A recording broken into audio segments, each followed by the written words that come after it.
If you're about to become a first home buyer but you're wondering about what the financial considerations might be, then I'm here with Joanne Danckwardt of One Agency JD Property Agents. And Joanne, I guess the question is, what are the financial considerations when you're looking to become a first home buyer? Okay, so there's lots to consider. Yeah. It's an exciting time though, so congratulations. It's a nice milestone to get to when you're thinking, yes, I'm going to move into my own property. But you do have to consider what could go wrong. So there will be a completely different lifestyle that you'll be moving into because of this financial responsibility that you will have. You will have financial strain.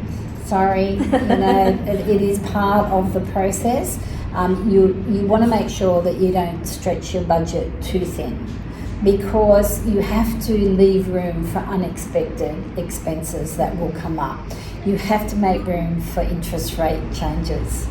I think a lot of people were not expecting the interest rates to go up like they had in the past, and that hurt a lot of people because they were not prepared for interest rate fluctuations. So not only do they go down, they do go up. And so make sure that there is buffer room there and that you're not spreading yourself too thin financially. Market conditions can play a really, really big role as well. Sometimes prices drop, not just go up. That's another misunderstanding by some people. They think that property prices always go up. Not the case. They do come down. They do drop at times. So you need to be aware of that as well. And there can be, unforeseen life changes. Life's unpredictable.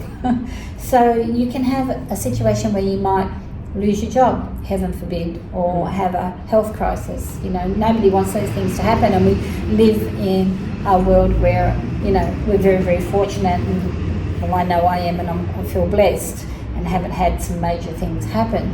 But these things do happen, so you have to have a backup plan. Very, very important. So, having insurance, income insurance, or even knowing that you can move back home and you can rent the property out if you needed to. I mean, these are things that you don't want to have happen, but you do need to at least have thought about it in some way. Sometimes it might be a good idea to buy the property with the intention of not moving into it.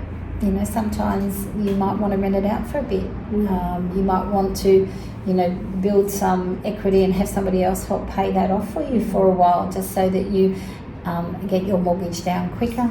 And then that helps also to take off that financial pressure from you. But if you do that, you need to know there will be ongoing costs associated with that. It does not stop. You're going to have council rates.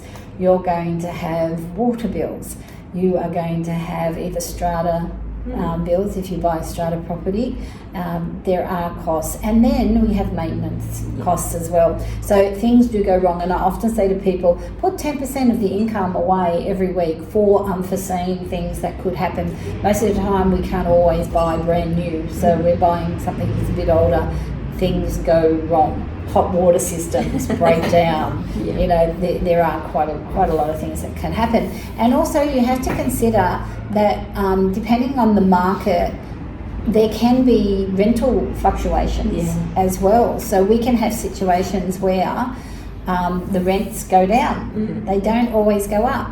You can have a situation where they've gone up a lot, but that's not always the case. They can come down as well. So just be aware of these things that can go on. Tax implications.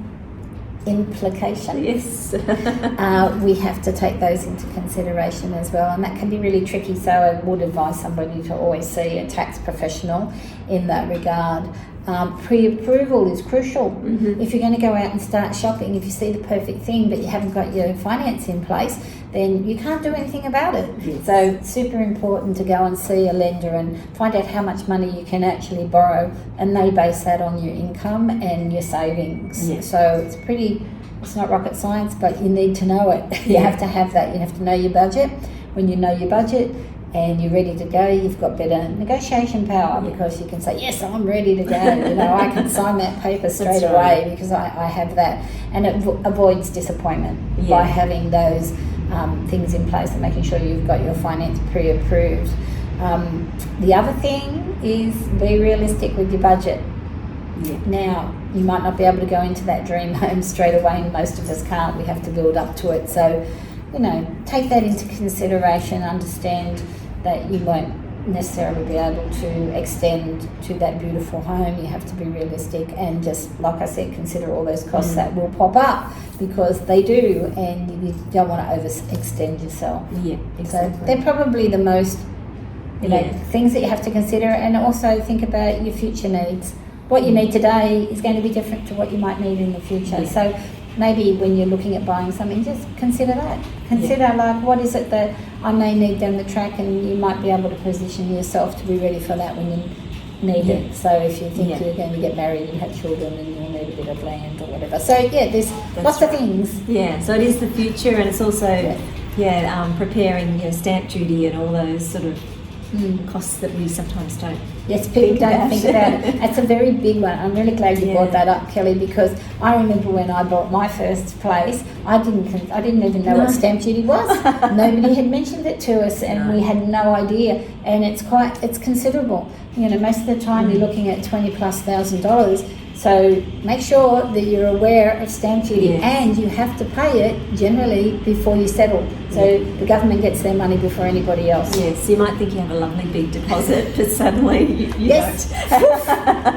Stamp duty. Exactly. Look, if you're trying to navigate this path and you've got questions, please get in contact with Joanne here at One Agency JD Property Agents in Fairy Meadow. Thank you so much for watching the video, and we'll see you in the next video.